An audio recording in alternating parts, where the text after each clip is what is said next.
What up, Night Nation? It's your boy Stevie Knight. About to get on one of these things, you feel me? Hey, ain't no talkings for the Patreon, man. We're gonna finally do this Eminem and Sway Kamikazee interview. You know what I'm saying? I ain't even got to the Kamikazee album yet. We doing the Kamikazee interview. Y'all want it, y'all got it. Here it go. Love y'all, man. Appreciate y'all. Thank y'all for being here. Let's get it popping. Y'all ready to be history? All right, hey, there we go. We're out of here. All right, there you go. That's it.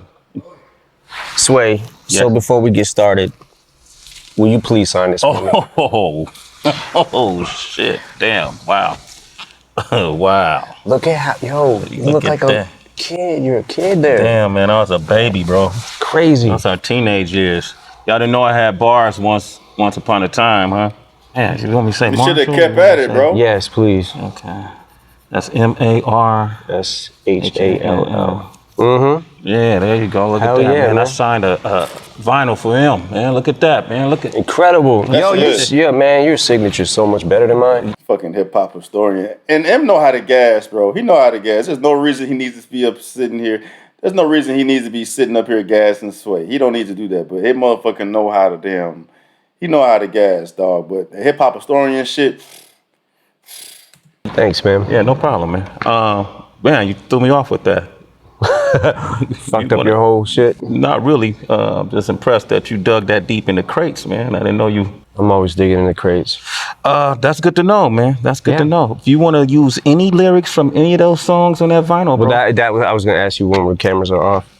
There's a couple bars that I wish I could have. Yeah, that's cool, man. Go ahead, man. What's mine is yours, man. If it make your shit tighter, you know. Let's speak on bars, though. Here we are. Kamikazee came out. You know, you shocked the world the way you did it. What made you do it? I mean, a Revival came out December 2017. That wasn't that long ago. It's less than a year. What made you just drop it on the world the way you did? Because I feel like the way the climate is right now, if you give people enough time to, I got an album coming out in 2 months. You give people time to say, man, he better have a song like this or I ain't fucking with it. If he don't have a song like this, I ain't fucking with it. Yeah. He better not be rapping like this. He better not be rapping about this or I'm not gonna fuck with it. And when you go into an album, you can go into anything with the mindset of this is gonna suck. And then even if you kind of don't feel that way, you're already kind of formed your opinion in front of all your friends and you know what I'm saying? Like, so I feel like giving them no warning was the best thing to do just because it doesn't give people enough time to develop opinions. When the Revival track list came down the pipe. Yeah, I remember that. It was like, overwhelmingly, this shit is gonna be trash. Yeah. And that was before nobody really wanted to be wrong about it. Yeah. They had already formed, I'm not saying everybody, but a lot of people had already, formed their opinions. So. Yeah, that was interesting. Like Revival really ran through the ringer, so to speak, before it even got off the ground.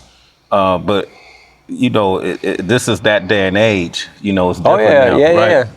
You know, how have you adjusted to that? Like before, which is what I find interesting about you, before you spent your whole career being critiqued and criticized by organizations like LGBTQ community or college campuses or police departments, you know, but hip hop always stood by you. So that was, that's where you found your refuge. But now it came from inside of hip hop. You know, how did that affect you?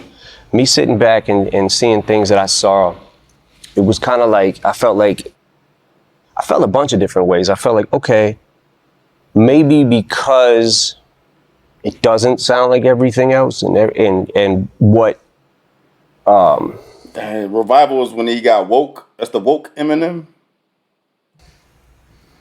What most people are doing. Maybe that was what tainted their ear. Because I remember a time in hip hop where you had to be so different from the next person or you were trash. There's a shift somewhere that happened that if it doesn't sound like everything else, then it's trash automatically. And I just sat back like, okay, All right, I can take that. It's not like I can't take constructive criticism. Nah, but I don't think that would apply to Eminem, because Eminem is not. He ain't this day and age of hip hop. I totally understand what he's saying though, because everything sounds like everything as far as that mumble rap bullshit. You know what I'm saying? Like, all that shit sounds the same, but the motherfuckers that are actually like, inputting their finger of artistry in hip hop, they're all gonna sound different, man. Like the rappers, none of them motherfuckers sound the same. And then, Eminem is a pioneer of this shit. So I don't think that that idea or the wave of hip hop nowadays applies to him. Because everything he fucking puts out sounds different. So Criticism, but I feel like it kind of went beyond constructive criticism. So I had to go back to it and look, I have made albums that definitely probably would not be the top of my list. Mm-hmm. Encore. Okay. Relapse, which I believe Encore is a better album than Relapse. Relapse is something that I looked at in a couple of years, went back to and cringed at. I was like, oh, Jesus Christ, I didn't even realize I was doing that many accents. I just started, for whatever reason, I just got into it and was just like, started on this weird serial killer vibe kind of thing. Yeah. And started wanting to talk crazy and started bending words more. And the only way you can bend them is with this accent, trying to use this one. Damn. And a couple years later, in making Recovery and slipping out of that, getting out of the accents and beyond it, made Recovery. Yeah. And I always say that if it wasn't for Relapse, I wouldn't have been able to make Recovery. And if it wasn't for Revival, I wouldn't have been able to make this album. So I'm good with it. It just, some people more than others went a little far with it. A little far with it. I want to get into that too. And I almost, when I listen to Kamikazee and I hear some people say, man, that's the vintage M we wanted. We wanted Shady back, right? And when I listen to it, man, I have to admit, man, I hear something in you on this album that kind of made me rejoice in a way I've done in the past. I got so much fucking work to do, bro. Sheesh. I like the fact that you're not running from the criticism. I like the fact that in this digital age, you're not, cowering and then reforming to what people think you should sound like or how people think you should act, and you're calling it out. And I actually like some of these review shows that you see on YouTube, and they take people's music and they have fun with it. I look at these kids, and I see us when we were young. I see myself when I was younger before YouTube, and we'll go through a G-Rap album and, oh, this was dope, that was dope. A Far Side album, this was dope. Yeah. They just kind of doing that, right? And you address them. So you're that in tuned, like in the beginning of The Ringer, when you talk about if you critique me, you can make millions. If I critique you, there's nothing I really. Yeah, it gets into the territory where it's like you got, okay, so since the internet has become what the internet's become, and since YouTube and all that, you've got so many, how can I say this? It's almost like not enough Indians, too many chiefs. So it's like everybody on the internet. I definitely get what he's saying. Not enough Indians, too many chiefs. Everybody thinks they know everything about everything. That in hip hop especially is, it seems like either a rapper, a DJ, a writer, a producer has something to do with it. And I love the fact that so many people now have been able to get on easier than it was for me or you back in the day, because we didn't have this platform. So I appreciate the platform. It's just that now you've got people that not only are doing the same thing and they can do it better, but you've got people who don't do anything and are just critiquing it. So I sat back and I'm like, okay, that's fine. People can talk crazy about me. That's fine. They should express themselves, and they have a right to. But I also get to say whatever the fuck I want about you. That's what's up. Like I said, I'm good with Revival. That's what's up. Fuck it. because I couldn't have made this album without that. Yeah. And there is something, I'm not gonna lie, there is something. That's hard though. That's hard. Hey, y'all can say whatever the fuck y'all want to say about me, but hey, I'm the one motherfucker really gonna listen to. what I say is really gonna fucking batter out this bitch, dog. That's hard. That's hard. Hey, I know you ain't talking to me because I ain't never said much or too much or nothing negative towards Eminem. I wasn't even doing reactions when Kamikazee came out. So I know he ain't fucking talking about me. We support Eminem here. You know what I'm saying? So that's dope though. He said, all right, y'all wanna do that shit? All right, whatever you can do, I can do better, goddamn. Let's go. That's hard. Inside me that is a little more happy when I'm angry. It's like as much as as bad as it feels to be there, there's also something about it. There's a rush of it that I like because it inspires me to say crazy. something back. Yeah. So you get in that weird area too where it's like, oh, he says he doesn't care about what anybody thinks about him, but now he cares about what everybody thinks about him. No, he's just saying he don't care. He'll say anything he wants about you if you say it about him because he doesn't care. Like there's so many different levels to not caring about shit. You know what I'm saying? But it was interesting. It was definitely interesting because I'm like, how fucking off is my ear? Yeah. Jesus Christ. Like, and then it was interesting to watch the reaction of the Chloroseptic remix verse that I did. Yeah, with 2 Chainz, and you put that out in January. You touched on, you guys formed your opinion just from a track. And that's where I was at. Yeah. At that point in time, that's definitely where I was at. But I gotta jump on the Chloroseptic next for the Eminem versus Eminem series. I watched people going, oh, why wasn't this on Revival? Honestly, what if I said it was on Revival? You won't know because you didn't listen probably. Yeah. But I kind of felt like, okay, I guess this is what people might want. Because I'm always stuck in that, what the fuck do people want? Like you were saying, that the OM is back and he's too old to be the OM. Mm-hmm. He can't do, like, no matter what, when I zig, I should have zagged. No matter what, you got half and half every fucking single time. You kind of say that, you allude to it in one of the songs where you said you set the bar so high that, you know, at this point, you know, everything's considered a failure. Like you almost competing with yourself. Yeah. And you touch on it a lot in every song.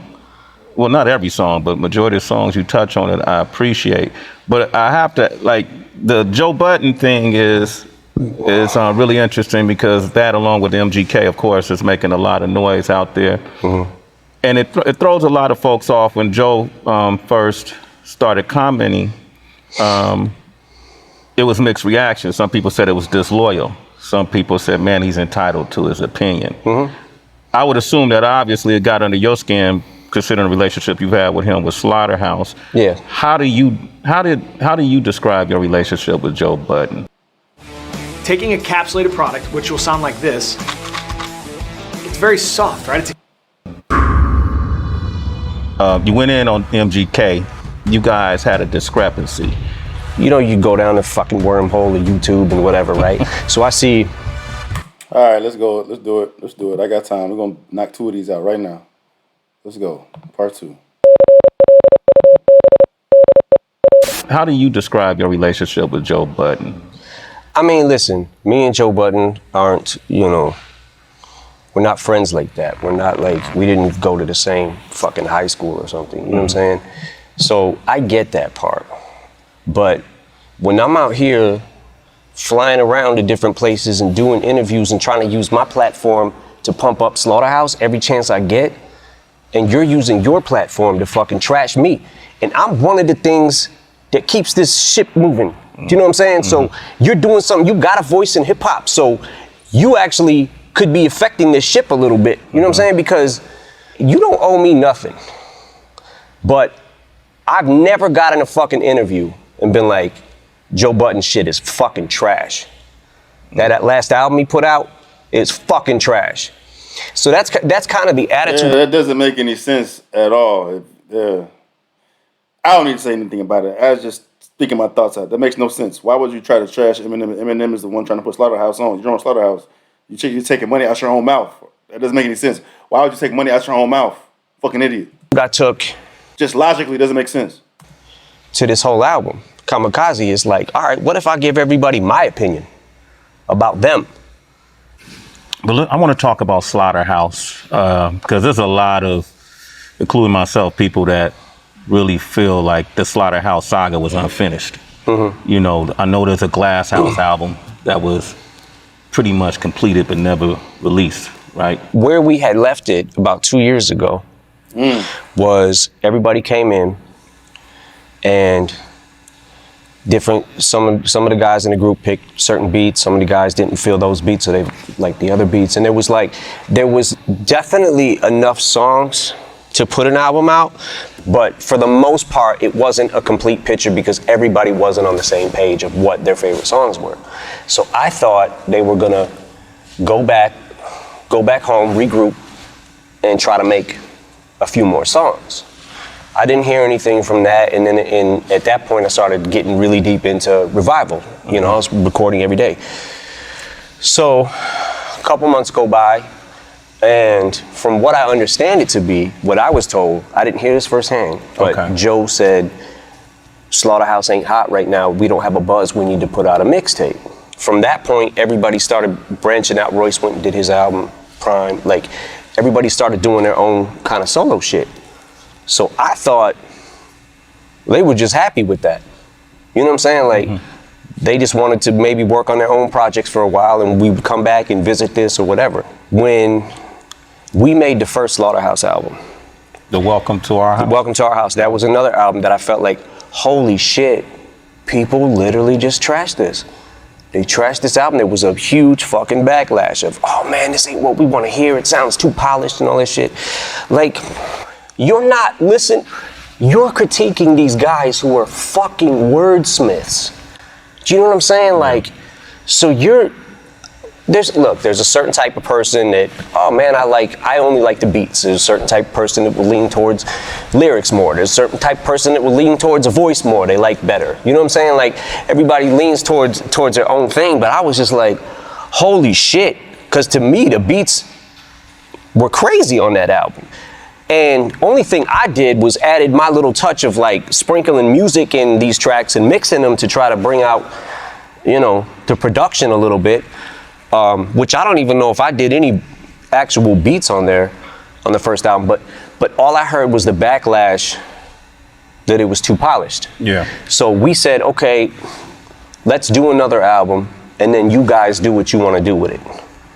Which is kind of, we left the ball in their court kind of thing. So I didn't want to touch it in the sense of like, other than give my opinions on songs, I didn't want to touch it with my production because I felt like what if that is the reason that they didn't sell albums? I don't want to hinder that, you know what I'm saying? So we gave him another album and next thing I know, I hear Joe talking about who got that money, who got what money. Like, he did say, I saw a clip that he put up, an interview with him and Crooked, that he felt like that maybe, perhaps, like he alluded that you and Paul got majority of the money. But the album, I hate to say this because I think the guys are super fucking talented, but the album didn't do much to even recoup the first budget. Then we spent hundreds of thousands of dollars on the second album that never came out. What money didn't you get? I don't know if I made a fucking dime off Slaughterhouse. I don't care if I made nothing. I believed in them. So I wanted them to be huge, man. I really did. I wanted a group that lyrical to fucking just bust through everything. You know what I'm saying? And it definitely hurt my feelings a lot when the album didn't do good, the first album. It was just like... And you know, though, what the ironic thing about that is, this ain't even that type of lane. I just have to say it. I just got to say it. He wanted a fucking lyrical group because, I mean, Ortiz, Crooked, Budden, and Royce. I mean, you can't get very much more lyrical than that. You know what I'm saying? And Eminem is flaming. I ain't gonna say flaming, but every record I ever heard, all those fools on, Eminem tortures him every fucking time. And he's praising this group as the most lyrical, whatever. Like I mean, they all can rap there with Eminem, but you know what I'm saying? Like, there's levels to it, bro. And like every time he got on the track from the shit I heard, Slaughterhouse, out rap Crook, out rap Ortiz, out rap Royce, out rap Joe. And these are fucking lyrical monsters, bro. And he's so passionate about, I wanted this fucking lyrical ass group to fucking take over. It hurt my feelings that they didn't do well. Even despite of Joe talking shit, he still wanted this fucking group to fucking do so well because it just meant that much to him and he thought it would mean that much to hip hop. It's crazy. Fuck, man. Like when we got CeeLo on the hook of the My Life song, I was like, yo, this might be out of here. What was the meaning behind the line when you said the last hit? I'm paraphrasing. The last hit you got was with your ex chick. When he hit her, when he put hands on her. That was what that was. What's that? That was a tap. Just a tap? It was a tap, but it was also saying that his alleged domestic abuse things or whatever, which I'm not going to get into, but I feel like Joe pissed him off. That's what that shit meant. The reason I had to do that is because, like I said, there's a fine line between saying, you know what, this guy's really been cool to me. He's helped me out and tried to help out on many occasions. So I'm not gonna go in on Untouchable like that. I'm gonna say it ain't for me. I'm not crazy about it. Whatever. I did Untouchable. I fucked with it. Is Untouchable on Revival? That's the anti-racism track, talking on police brutality and equality and all that shit. I did a reaction to that. I fucked with that damn song. I'm gonna say it ain't for me. I'm not crazy about it. Whatever. But to be the worst song you've ever heard in your life, have you listened to your own shit? Do you not listen back? Because if that's the worst fucking song you've ever heard in your life, I don't know. He pissed off. He pissed. Have you not heard your own shit? And he's saying that, and he had him signed to his group. He got shit out like that. That's whack. You still signed him though, bro. But that's hostility there. He mad. That's emotion talking right there. He said, all right, I'm trying to be nice about it, but fuck that. You're going to trash my shit and say it's the worst song you ever heard in your life. We supposed to be on the same team, bro. Even if you don't like it. This shit, it's the delivery, bro. It's the way you present the shit. You were trying to make me look bad. How does that make sense if we all supposed to be eating together, supporting each other? Yeah, it's fucked up. Yeah, it's interesting. So we'll never see that Glass House album, probably, as far as you know. I don't know. I don't have the answer to that. I want to just make it clear though that aside from the Joe shit, I think that Slaughterhouse is one of the best rap groups ever to ever happen. But that being said, I wish their first album would have connected. Yeah. To more people than it did. I don't, to this day, I still don't. Me and Paul are like, what the fuck happened? You know what I'm saying? Like, but look, man, everybody's not gonna like everything you put out all the time. So that was a dream team of MCs, though. And I think a lot to what you're saying in regards to why aren't people reacting to these wordsmiths is that's how we came up, you know. And honestly, what people may not realize is that's what really separated hip hop from R&B, rock and roll, and other genres was our ability to bend words to create patterns that made it unique to our genre specifically, which it seems like it's something that doesn't get any credibility. People don't not everybody put a whole lot into that. Right they don't now, give a lot of credence to that, not anymore. Which is probably Slaughterhouse could have been a victim of that kind of ideology. You also in this album, you went in on MGK. You guys had a discrepancy. He mentioned it in his response song, Rap Devil, you know, that let's call Sway and ask him why I can't get on Shade 4-5. That was in response to I seen him on the street once and I didn't know he couldn't come up to Shade at that time, 4-5. And I said, man, come on up, man. And then I had to see him again and say, hey, man, I don't know what the shit is.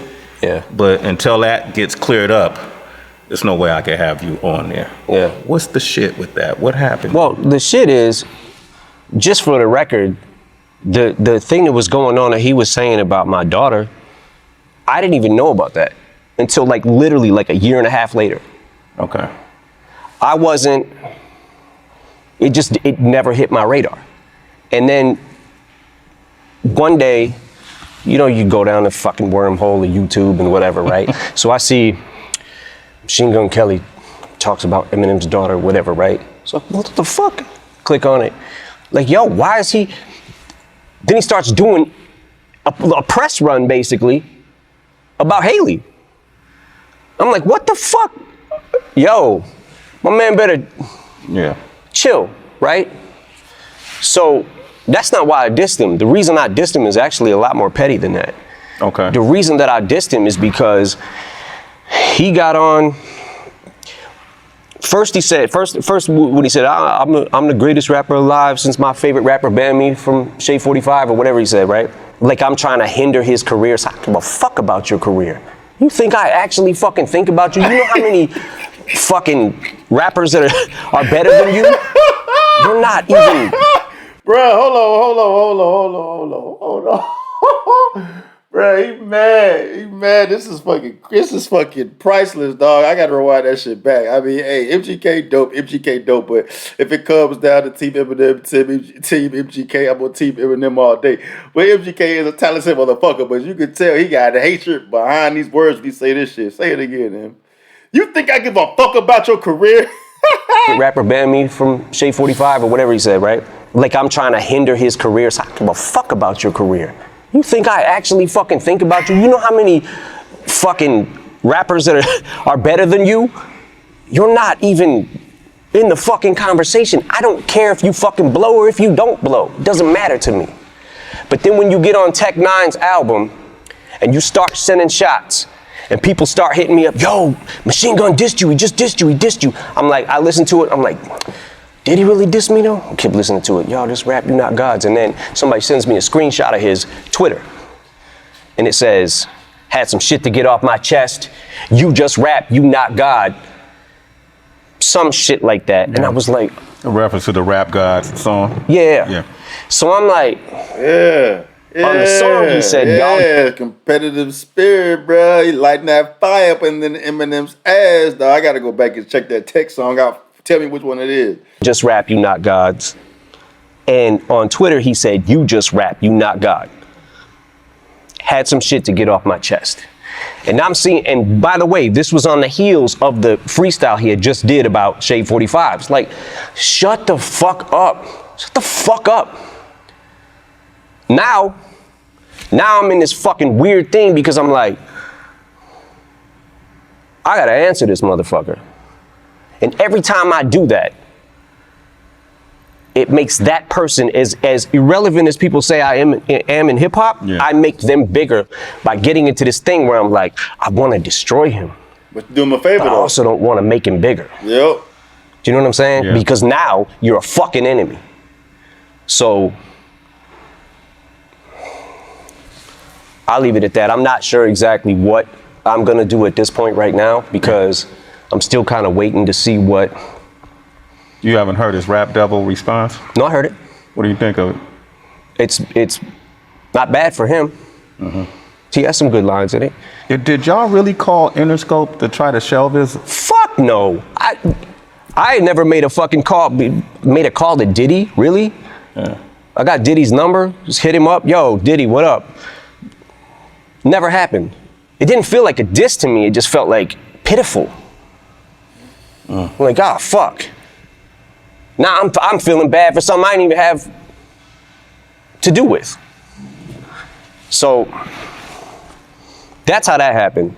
So he made a reply to my reply. So regardless of what the fuck he wants to say, oh, it was from 6 years ago. Motherfucker, shut the fuck up. Shut the fuck up. Wait. I'm telling you the reason I dissed you now. Yeah. I'm telling you. And I'm gonna sit back and I'm gonna wait for a second just to see, because if people start firing off and I try to answer every fucking buddy that I dissed on Kamikazee or had words about, I'm gonna be going the next 5 fucking years, making diss song after diss. Yeah, he went that fucking ham on Kamikazee. Shit, bruh. Shit, bruh. Kamikazee sound like the one, bruh. Song, you know what I'm saying? So, Yeah. like, You gonna get hit though. All right. Yeah, intermission. We're gonna finish this shit up. This shit's dope. This shit's cold, man. Appreciate y'all putting me on. I should have got this motherfucker a long time ago. I gotta get this motherfucking Kamikazee album real quick, bro. I'm so fucking late on the curve with this Eminem shit. I want to start doing reactions at the end of Eminem's career, bro. It's crazy, dog. But it is what it is, man. We here now. Patreon family, love y'all. Appreciate y'all, man. Thank y'all for being here. I'm out.